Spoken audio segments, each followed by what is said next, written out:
자, 많이 기대하던 토트넘 대 첼시 경기 0대1로 첼시가 이겼습니다. 오늘 굉장히 수척해 보입니다. 오늘요? 이사하면서 점점 이렇게 살이 빠져가고 있는 것 같아요. 이 이사 다이어트가 효과가 있나 봐요. 힘들어서 그래. 집에 갈 때마다 가구 조립하고 있거든요. 네, 나 진짜 레고 블록 한 이후로 이렇게 뭔가 조립을 많이 본 적이 없었어. 그 조립 가구 뭐 유명한 거 이케아 이런 거 이런 것들이 그 설명서가 나와 있고 비교적 어렵지 않아요. 근데 하다 보면 은근히 또 시간도 걸리고 그래요. 나보다 키가 더 큰 벽장을 만들어야 되니까. 그럼 힘도 써야 되고. 힘도 써야 되고 막 조립도 하고 하다 보니까 고생스럽습니다.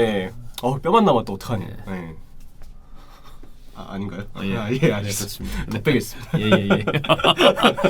자, 경기는 뭐 후토크에서도 보셨다시피 답답한 팀 하나, 그 다음에 조금씩 좋아지고 있는 게 눈에 보이는 팀 하나. 그쵸. 일단은 이 탈곡기. 저는 어떤 식으로 이 얘기를 할까 하다가 결국에 제 결론은 무리뉴입니다. 저 돌고 돌아서 다른데 문제점이 없다는 게 아니에요. 근데 그 핵심에 무리뉴가 있다. 이해가 되는 건 이 경기 자체는 다이어가 솔직히 페널티킥 그거 본인 실수예요. 그거는. 맞아요. 그거 본인이 진짜 너무 어이없는 실수를 해서 이 경기만 한정해서 보면 다이어 때문에 실점을 했다라고 얘기할 수는 있겠지만 만약에 지금, 이거 다이어가 실수 안에서 안 먹혔으면 0대0으로 끝났을 수도 있을 거예요. 그랬을 수도 있겠죠. 근데 우리가 얘기하는 건 꼭 이 경기의 부진이 아니고 토트넘의 장기적인 지금 부진이잖아요. 그렇기 때문에 결국 모든 귀결이 되는 결론은 무리뉴한테 가지 않을까. 그렇습니다. 자, 오늘 경기 패배하면서 리그 3연패를 냈습니다. 리버풀전 1대3패, 브라이튼전 1대0패, 첼시전 0대1패 3연패고요. 토트넘이 안드레 블라스버스 마르세유에서 경질된 보아스 시절에 2012년 11월 이후에 리그 3연패 처음이라고 하고요. 그 다음에 토트넘은 케인 없이 치른 최근 리그 5경기에서 1무 4패. 케인이 그만큼 큰 거죠. 크죠. 그리고 무리뉴는 감독 커리어를 시작한 이후에 처음으로 홈 2연패를 당했습니다. 홈 경기에서는 그 구장이 어디가 됐든 뭐 특히나 가장 인상 깊었던 기록은 역시 스탠포드 브리지긴 한데 철옹성을 만드는 스타일의 감독이었음에도 불구하고 지금 토트넘 하스퍼 스타디움에서는 리버풀전, 첼시전 뭐 사실 상대가 어렵긴 했습니다만 이렇게 2연패를 한 게 처음이라고 합니다. 자, 그러면서 지금 테이블 보이시죠? 8위로 떨어졌어요.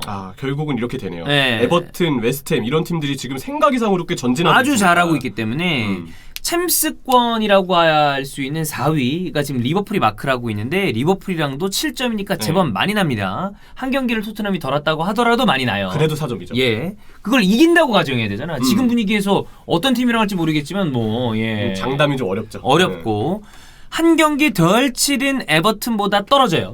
그리고 한 경기 역시 덜 치른 빌라보다는 1점이랑밖에 차이가 안 납니다. 그러니까 언제든지 뒤집힐 수 있다는 거고요. 저 밑바닥에 있었던 아스날이 스멀스멀 올라오면서 북런던 라이벌인 아스날과는 승점이 2점밖에 차이가 안 납니다. 한때 토트넘은 리그 선두 경쟁하고 있었고요. 맞아요. 한때 아스날은 15, 16위를 왔다 갔다 했었어요. 강등권 근처에 있었죠. 근데 지금 이렇게 만났습니다. 이 정도로 토트넘이 추락이 진짜 그만큼 거셌다는 게 되는 거겠죠. 그렇습니다.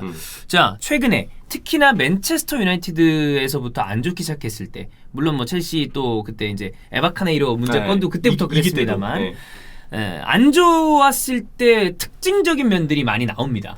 그걸 우리가 체크를 해봐야 되는데 그 얘긴 즉슨 토트넘에서도 지금 그게 나오고 있다는 거죠. 그렇죠.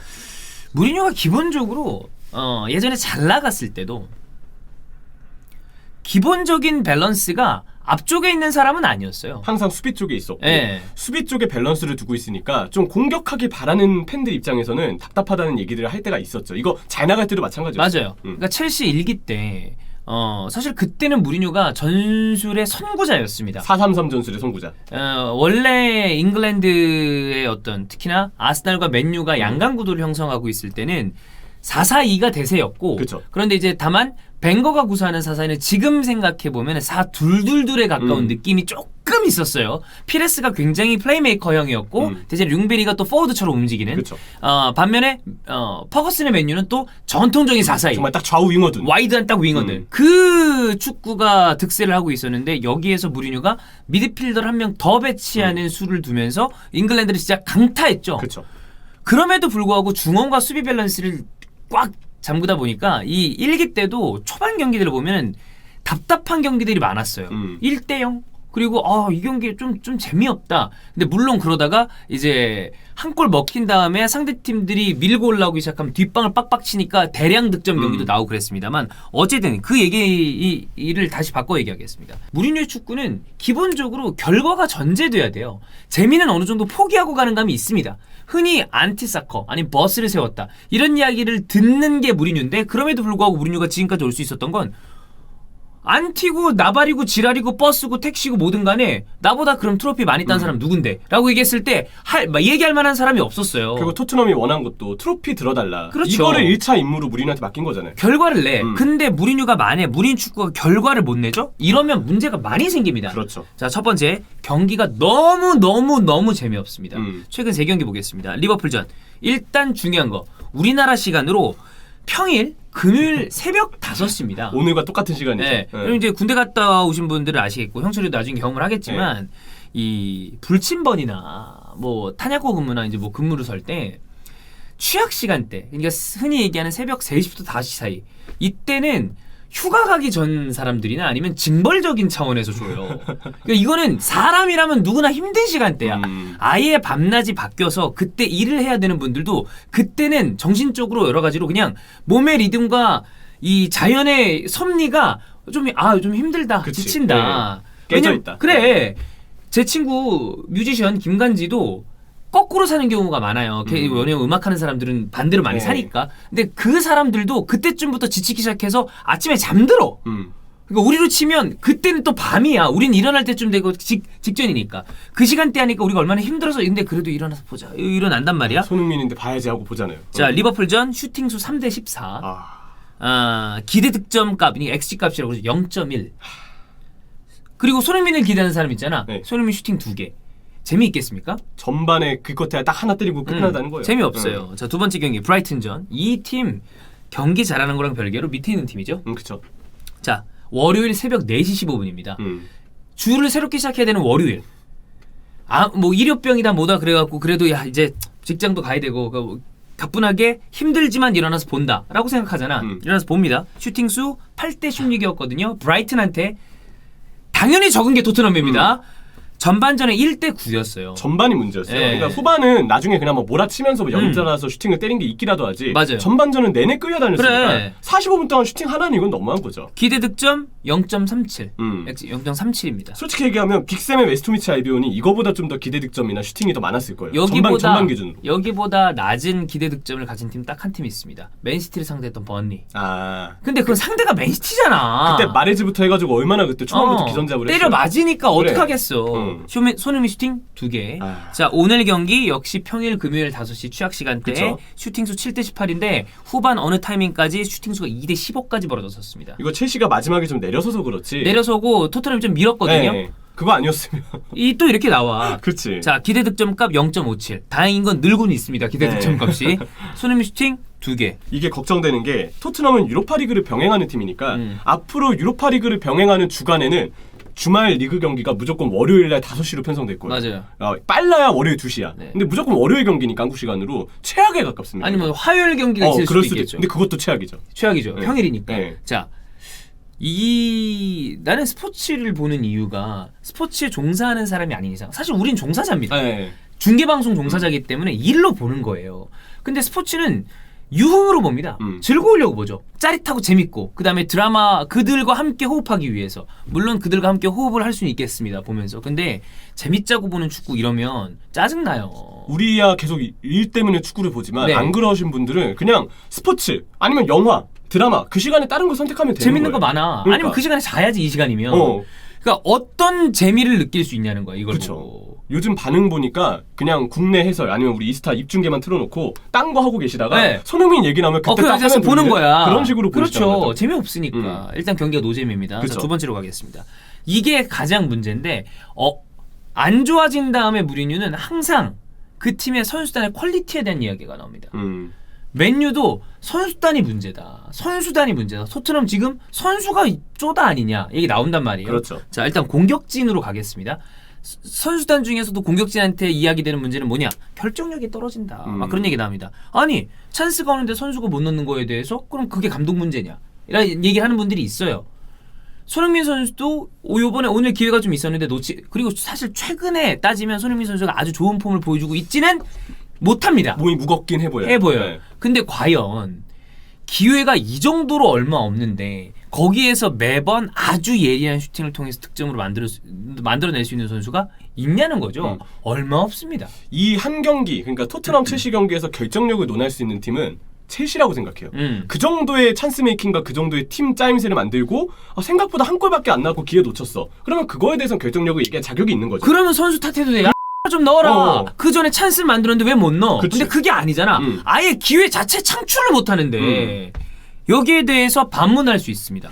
아니 찬스가 이 정도로 적게 오는데 어떻게 골을 넣냐라고 얘기할 수 있겠고요. 두 번째, 무리뉴가 떠난 이후 솔샤르가 부임한 맨체스터 유나이티드 포워드들은 전반적으로 다 스탯이 좋아졌습니다. 맞아요. 1819 전반기 레시포드랑 후반기 레시포드를 비교하면 이거 답이 딱 나옵니다. 그러면 이건 감독의 문제라고 얘기할 수 있는 부분이 있는 거죠. 그쵸. 자, 두 번째 미드필더로 가겠습니다. 두 번째 또 미드필더들에게 이야기 나오는 거는 도대체 너는 왜 이렇게 빌드업을 못하냐. 타락버가라고 제대로 후방에서 빌드업을 해야 그럼 기회 창출이 되는데 그거는 선수 퀄리티 문제 아니냐라고 얘기할 수 할 수 있는 거 아니에요. 네. 하시는 분들이 있는 거죠. 자, 그럼 거기에 대해서 또다시 반문할 수 있습니다. 후방 빌드업, 그 다음에 팀 단위의 압박을 풀어내고 찬스를 만들어내는 건 위치를 잡아주고 패턴을 만들어내는 감독이 해줘야 될 일입니다. 요즘에 그거 해요. 그쵸. 지금 커뮤니티에서 도는 짤방 중에 이번 경기 31분에 나왔던 호이비에르가 다이어한테 얘기합니다. 주라고 앞쪽으로. 네. 근데 다이어가 이렇게 하다가 호이비에르한테 툭 줘. 호이비에르가 그런 다음에 하다가 패스 미스 나와요. 패스를 줄 어느 곳조차 제대로 셀렉트가 안 돼 있다. 그렇지. 이거는 어떻게 얘기하면 패턴이 안 만들어져 있다는 거거든요. 즉흥적인 빌드업이죠. 네, 그건 감독의 문제입니다. 자, 그리고 또 하나. 맨유에서 중원에서 굉장히 문제시 됐던 선수 중에 하나가 프레드였습니다. 물론 프레드는 리그 적응에 대한 문제도 충분히 있었을 거예요. 그쵸. 자, 솔샤르가 부임하고 난 다음에 프레드 지금 리그 탑급 미드필더입니다.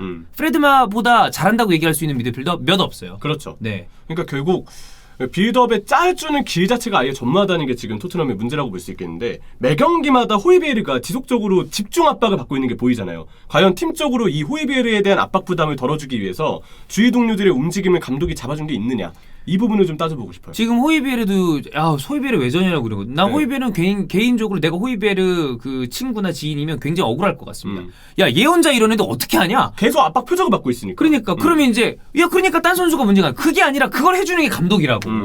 자, 수비 왜 도대체 이렇게 실책을 하냐? 물론 오늘 경기는 개인 실책입니다. 네. 이거는 무리뉴의 잘못이 아닙니다. 그쵸. 이건 다이어의 잘못이에요. 잘못이죠. 이건 어쩔 수가 없는 거야. 그 다음에 유로파리그에서 나왔던 벤 데이비스가 넘어지는 거 이런 건 네. 실책이 맞아요. 근데 전체적으로 봤을 때 내려서서 두드려 맞다 보면 실수가 반다이크고 베켄바워고 나와요. 이렇게 맞으면 나와. 그리고 뭐 이거 좀 별개 얘기입니다만 룩쇼, 우리가 오늘 다룰 영상 중에 있겠습니다만 룩쇼 뭐 축구 머리 얘기한 적이 있어요. 그렇죠. 무리뉴가 룩쇼 요즘에 로버보다 좋아요. 로버가 약간 지금 지쳐 있잖아. 네, 그걸 감안해서 혹시도 좋았어. 왼쪽 풀백 지금 잉글랜드 내에서 누가 제일 잘하냐? 룩쇼 뽑을 수 있습니다. 이것도 달라진 부분이죠. 그렇죠. 그러니까 이 얘기가 감독이 바뀌어서 다 바뀌었다는 게 아니라 여러 가지 포함이 되겠지만 감독 문제도 크게 있다라는 거고요. 디테일한 지시가 없어 보입니다. 그 다음에 또 하나의 특징, 팬들끼리 싸우기 시작합니다. 결국은 그거네요. 선수단이 문제다. 무리뉴가 문제다. 거기에 네. 이 토트넘은 특이한 상황이 하나 더 있죠. 손흥민의 팬이 있습니다. 국내. 이러면 3자가 싸워요. 손흥민 팬들은 야 빨리 나가자. 뭐 이렇게 공격도 재계약 뭐 얘기 하지 말자. 흥민아 나가자. 얘기할 수 있다 봅니다. 이렇게 되면 기존 팬분들은 또 뭔가 아쉽거든요. 기존 팬분도 이렇게 생각해요. 아니 손흥민 지금 토트넘 선수인데 그리고 에이스인데 어딜 나가긴 어딜 그렇지. 나가냐. 무리뉴가 나가야지. 얘기하면 무리뉴 팬들은 야 선수단 퀄리티 개 떨어진다니까. 무리뉴가 문제가 아니야. 이러니까 이렇게 싸우는 문제가 첼시 2기 때도 있었고요. 맨유 때는 굉장히 많았습니다. 심했죠. 네. 무리뉴의 우리가 마지노선을 봐야 됩니다. 이거 지금 BT 스포츠 패널이 이번에 글렌호들, 그다음에 퍼디넌드, 그리고 저멘 제나스가 나왔습니다. 제나스 계획이 없다. 선수를 두려워한다. 나 그 얘기 봤어요. 제나스가 선수들이 불쌍하다고 하더라고요. 그러니까 좀 형편없다. 푸어 이런 표현을 썼는데 그런 얘기 썼고요. 퍼디넌드, 무리뉴 지금 경기장에 관중 없는 거 다행이라고 생각해야 된다. 맞는 야유 나와 이러면. 그럼요. 그다음에 글렌호들은 이거 접근 방식 안 바꾸면 경기 못 이긴다. 이런 식으로 얘기를 전문가들이 다 하고 있다는 거죠. 이거 요즘 현대 축구에서 파이널 서드 지역까지 공을 빌드업을 통해서 운반해서 다 압박을 벗겨내고 나가는 거는 이거 감독이 디테일하게 짚어줘야 되는 거예요. 모든 감독들이 그렇게 하고 있고 잘 나가는 감독들은 그걸 정말 세세하게 짚어줍니다. 기계적으로 만든 패턴을 통해서 딱딱딱 나가고 이게 막혀 그럼 다른 거 이게 돼야 되는데 여기는 우왕좌왕이야 계속. 그치. 어찌할 바를 몰라 해. 공격을 나가는데 조직적인 움직임이 없어. 네. 후반전에 그나마 무리뉴가 압박을 지시해서 좀 올라갔잖아요. 네. 근데 여기서도 또 드러난 문제점이 그 1차 압박 풀리니까 다시 뒷공간이 그냥 허허벌판으로 열려 있어요. 이게 팀 단위 압박이 아니라 그냥 얘기하니 그러면 라인이 벌어집니다. 그렇죠. 이거를 우리가 매 경기 때마다 얘기하고 있는데 하나도 달라지는 게 없다는 그러니까 거예요. 이게 굉장히 심각한 거죠. 이게 사실 토트넘과 무리뉴 얘기를 다루고 있는데 큰 범주 안에서 동어 반복이에요. 맞아요. 더 할 얘기가 없는 게 똑같은 걸 계속 하거든. 그치. 뭐 이렇게 얘기하면 무리뉴에게 너무 가혹한 거 아니냐라고 얘기. 아까도 얘기드립니다. 토트넘 선수단 문제 있어요. 알아요. 없는 게 아니야.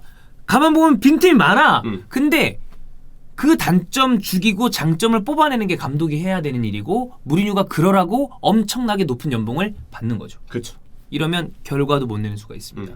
자, 이번 시즌 유로파 리그, 그다음에 리그컵 결승 나가 있습니다. 그쵸. FA컵 남아 있죠. 여기에서 만약에 아무도 못 따. 리그 챔피언스리그 티켓 못 따. 그러면 흔히 우리가 무리뉴 3년 차에 거취에 문제가 생기잖아요. 네. 생길 수도 있습니다. 올 시즌이 끝나고도 문제가 될 수도 있겠지. 문제가 있습니다.